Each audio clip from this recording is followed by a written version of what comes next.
how was it that you got into like the KL scene and then started meeting people in KL and then, playing in KL and stuff?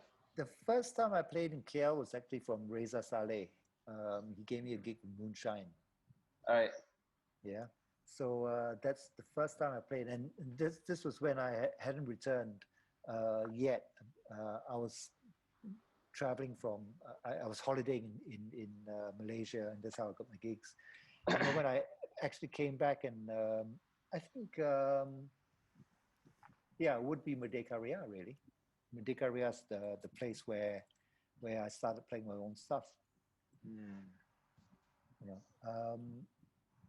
I played my own stuff in China House, of course, because when it was first starting off, there weren't musicians, and I booked myself in to play as well. So I used to play my own stuff there, and that's how it started. When I came back, the only other place that would have my music was Merdeka Ria, because I couldn't play anywhere else.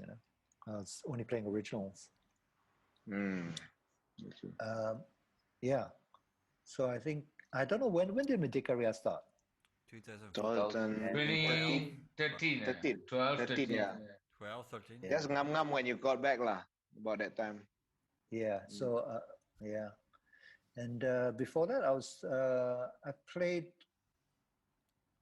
a few festivals then. I mean, I played the Penang World Music Festival. I played Rimba, that in Borneo. Sandakan. Yeah, Sandakan, that's right. Yeah, we were there. Yeah, you were there. Yeah, that was fun. That was fun time, man. Oh man, cool. That was good. Yeah, that was like mid 2000. Yeah, that was about. Yeah, that's true. Huh? Yeah, Man, it was good. talking I mean, it about- was nice. Yeah. It's nice. Yeah. How has it been so far, man? Kien? Say again? How has it been so far? Like, it's been so much, like, your whole entire journey, like, Yeah, this is probably the most chill period of your. Now I'm very excited and very excited about different things, because for me now, I think the focus has changed. Now I'm actually enjoying music, because it's no longer a question of me making money from music, because it's very, and although I don't say that I don't want to make money from music, I'm exploring different things, like doing, sessions live and stuff. But the stuff I'm doing on YouTube, for me, it's quite enjoyable, because I have to do something every week. So I have to think of content. And I decided that every week I will try to sing a song. So basically, it keeps me on my toes. And since my son was born, I've been singing to him. So actually, it's been quite amazing that since my son was born, my voice has actually gotten stronger because I've been singing to him. Even when I speak to him over the phone now, when we see each other in video call, I sing to him as well. So nice. and obviously,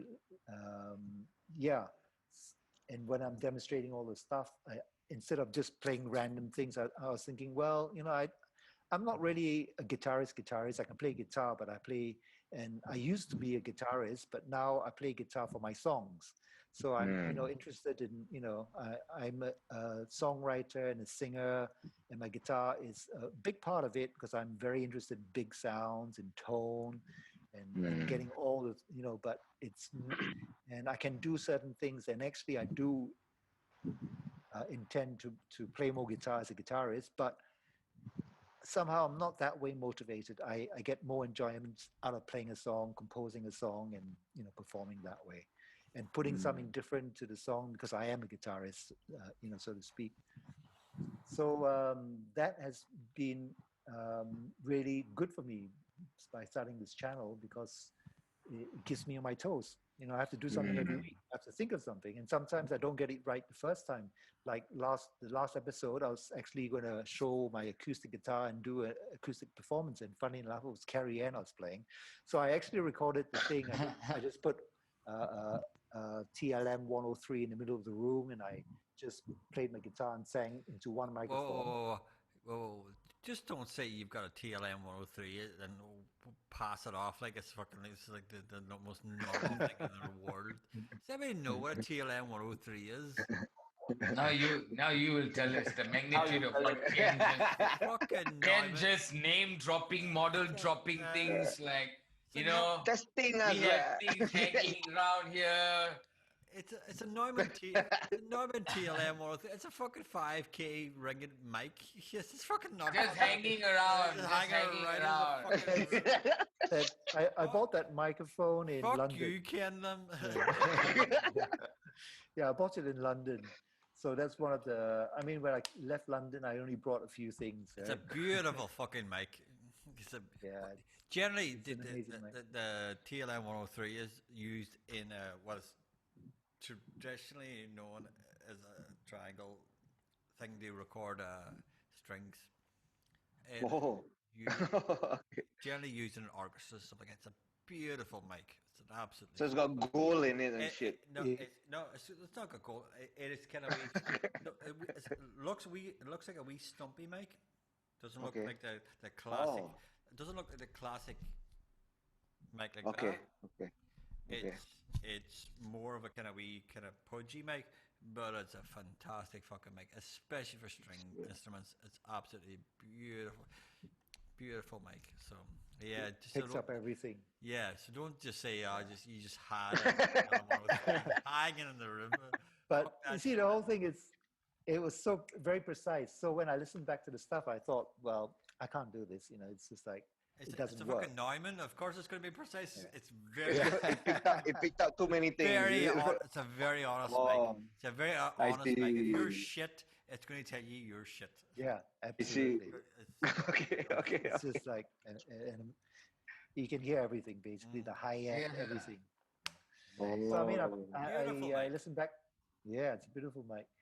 So I use it for acoustic guitar more than anything else now. And basically, it's like some things don't work, so I have to re-record and think of different ideas on the thing. So I've already performed one song. There's already, me performing, and I enjoyed that, but I didn't think it worked. So I tried to try another song, and so it keeps me on my toes doing the stuff. And obviously, my other interest is photography as well. Okay, so Ken, and we'll come to the end of the podcast. So for the last minute of the podcast, we usually give the host or the guest 1 minute just to say what they've got coming up. So this is your 1 minute to promote your music, your photography, whatever it is what you want to put. Okay. So well, basically, okay. What's coming up? Give us your Instagram, give us your Facebooks, give us all now. So wow. Okay. So I mean, Facebook basically is facebook.com Kien Lim Music. My Instagram is Kien Lim Music as well. And then my photography is Kien Lim X. It's like Kien Lim with an X on the top. That's Instagram and Facebook. I've got a shop on Etsy called Kien X. That's KIENX. And what's coming up is I intend doing more plug-in and play videos for YouTube. And with those recordings, I'm also going to master them and put them on Spotify. Cool. So, you can listen to it there. I'm also going to start a photography channel. Like I say, it's going to be... do you have a name for the photography channel yet? Yeah, which for me, it's not going to be like I'm an expert. It's going to be like I'm a newbie.